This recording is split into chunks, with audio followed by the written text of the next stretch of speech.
Rabbi zidni ilma warzuqni fahma birahmatika ya arhamar rahimin. Amin.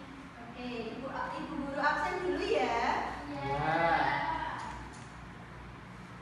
Dia, Selila, Nisa, Diva, Amal, Nadia, Inaya, Ovi, Faisal, Imani. Oke, hadir semua ya.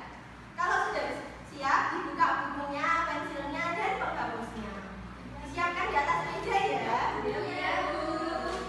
Ya, Bu.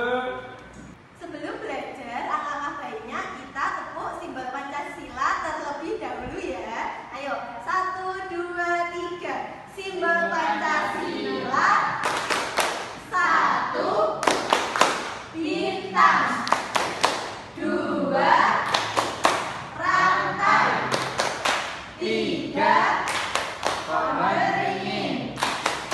4, kepala benteng. 5, panjang kapas. Yeay. Oke, dari tepuk tersebut materi kita berkaitan dengan Pancasila. Nah, anak-anak sekarang dengarkan ibu guru dulu ya. Ini gambar apa? Guru Garuda. Merupakan lambang negara Indonesia yang memiliki semboyan Bhinneka Tunggal Ika. Ya, pinter. Bhinneka Tunggal Ika artinya apa?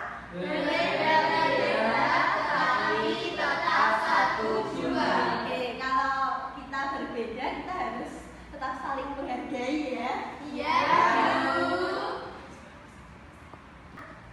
Nah, selanjutnya pengamalan sila Pancasila. Di sini ada simbolnya apa, anak-anak? Bintang. Bintang itu simbol sila keberapa?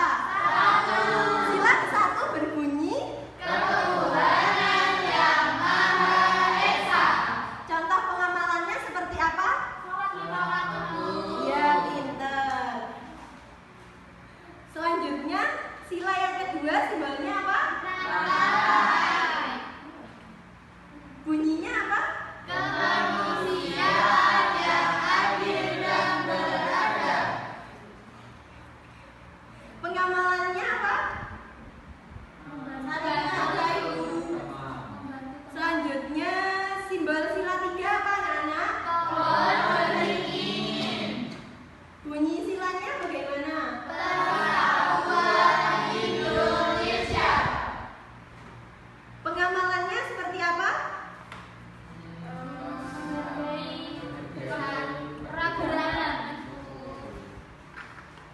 Selanjutnya sila 4 simbolnya apa? Kepala